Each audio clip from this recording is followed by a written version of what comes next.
Chile Joanna. Kwane bope meluli ango na nyari ya mo we barasi mo na wane bo manasaki yo du he mo ko na gudon moga na nyari ya mo so wanjo ga na nyari ya na nyari ya Chile mo lo pa komo de yo ngwa kwa ka e sickly something they apologize kwa to mom na ngwa nga mo ngwa ko lo aro na go Chile mo lo kwa ka jabe Chile kwa so mo do Chile mo lo kwa ne do kwa se Chile kwa se ne nyari ya me yebe se ga no na nyari yo do mu yeme hana na nyari ya ne la mo chwa ga it's a sickly something they apologize kwa to mom na ngwa nyari ya mo de he mo hitembe he na hanga na nyari ya mo de yisu mo ti o ga ne diga mo be ka se ba bele to be ba he apologize kwa to Mom Ado. What's the bone of contention? There is fire on top of the mountain, burning. So why can't you quench the fire? There is no water in the pocket. No water, though. Baby. Abe what you can? Tia Joanna. Junior. Tell Joanna. Joanna. Ungorongo echi on him no sorrow. Okay. Can you hear? Babe, no tackle two now. Ado was son. Olun Pinono. She might be here, came to her, she might be here. Where back where when you can't you more about sure wishing him good. But can you hear? Adolistic. Yes. Help me. I heard that is why I'm here to help somebody, brother. Brother is not a slave. Brother, come on, Pangajira. One person, I was a gun with quality momonga. Ma when mum no nyare. Joanna, with quality ga. Emo no nyare. This accuse that Pompon is accusing you is true. Is it true? It's not true. It's not true. Them Moluko is true. She may have Haku and Yari Yagan Zama Pegawopa, Opo, Gidi Dolo. Yam to Makwakia. To Makwakia and Yanya Pupu Ila and Mon Vasisequa. I'm so eloquent, Jemvai. Yes. Agreement. Okay. Agreement. Sit do I give fluffy told ya who am I do a yemen. And you call him Haikon to her son and 9 yaga. Joanna on agree or agree not. 3 years or not. 3 years. Agreement is agreement. Yes. Yes. I was not good quality. I was a guy. I was not a yoga. I was not a ejaculating. Ejaculation very poor. Very, very poor.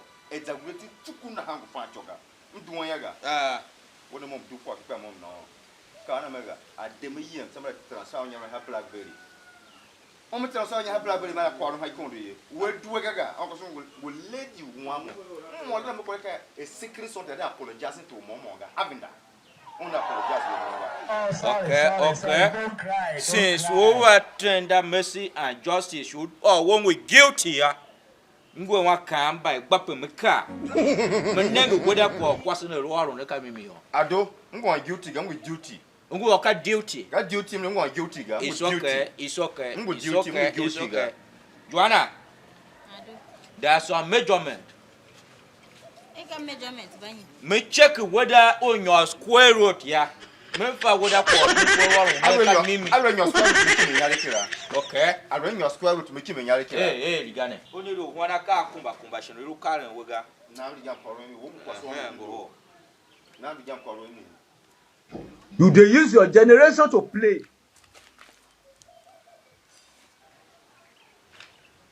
Wait. I do.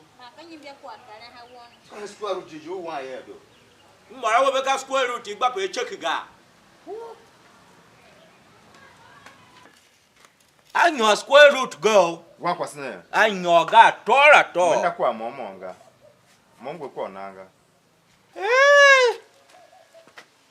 Mongo Mom now we're going to your square root. I'm telling you, Kimbu.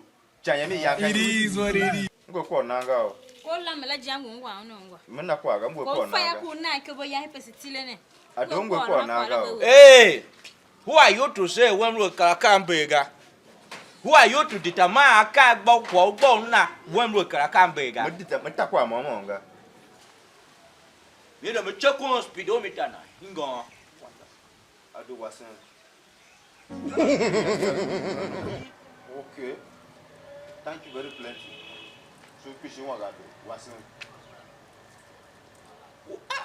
Wetin be this? Wetin be this? Jesus.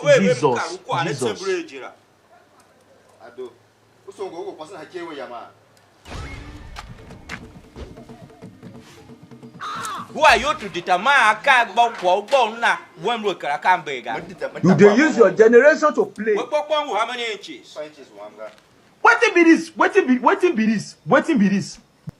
What? 9 inches. Boom. 9 inches. Kwasho kanyinya. Oyo yama. Joanna. Ado. Going by this measurement and calculations, heat period won't raw, very raw. Ado pass na tega. Ando ho. Na ko hit period avaha na hene. Heat period na ngunina. Atega won pass ndo ho, ne ge ndo ho, hi hena kwense, nya shira ndo ho. Joanna. Hi hena asunchi ndo ho. Joanna ndo ho hi gambe. Kwala ndo ho bi ne. Ando ho. Joanna menstruation period won't go very high. Menstruation na ha, wala ha nde. Oh my God. Kwala wo ki me nyare do. Make him be go. Now boy kwala de barok pa. Kwala ha ga kwa vi mo shuma ke pokwa jina do. Ko na belu mo na nyare kira gajela. Say what? Yeah, never ejaculation period or very bad. Kwa cho ejaculation ga go. Ai kwa momo ga. Mon so ngwanjwa ga na na. Releasing power won't very high. There ye be machine pon hije mo out in that ha. Come me ne. Mega hije mo ti kama em abe shuma na hundun tun. Jana ya wopo you to you come we ko pon we kimi ete. Wọ́n pa distribute. I distribute. Wọ́n pa distribute. Okay. I distribute. Yeah, no be durability wo pa do ga. Oh, sorry. Don't cry. That cannot be. Chinke fakati you wo pa wo le ton rega.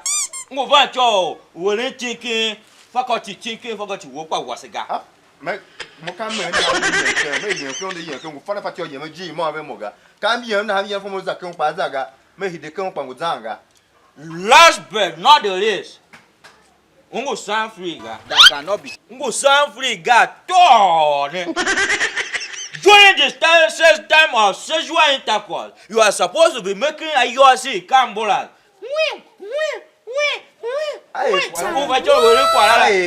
At least, when you ask me, you cannot even do that. And you did not know that. How can it shake woman?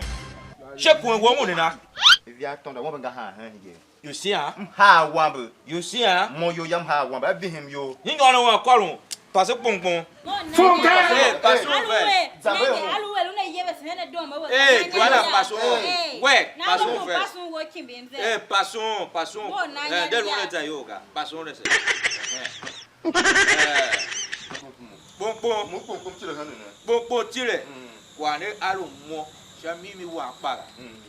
Akam do ami he dem ko am ko man kibiga. Ne tile bakoko. But as in this case, over choy can be kwa le gana ha. Mo mo achieve. Kwasene. Ado Pom mo pom tile ka yin ke sankro le mo ye. tile. Ado tile ka yin ke sankro le mo ye. Awe ka nyo ra ka mo mo kwala ga. Ado tile li ganyi. No li gana. You are passé. No li gana. Kasha. Ado kanyi kwala. Tile hera. Ado tile. Pom tile. Ado tile. That no nyari yo.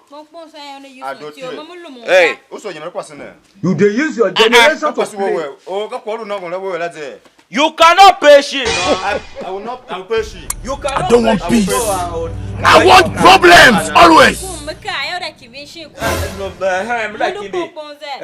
Kimbi. What was his cool curry? It is what it is. Ungo passa a bola para mim. Oh, sorry. Don't cry.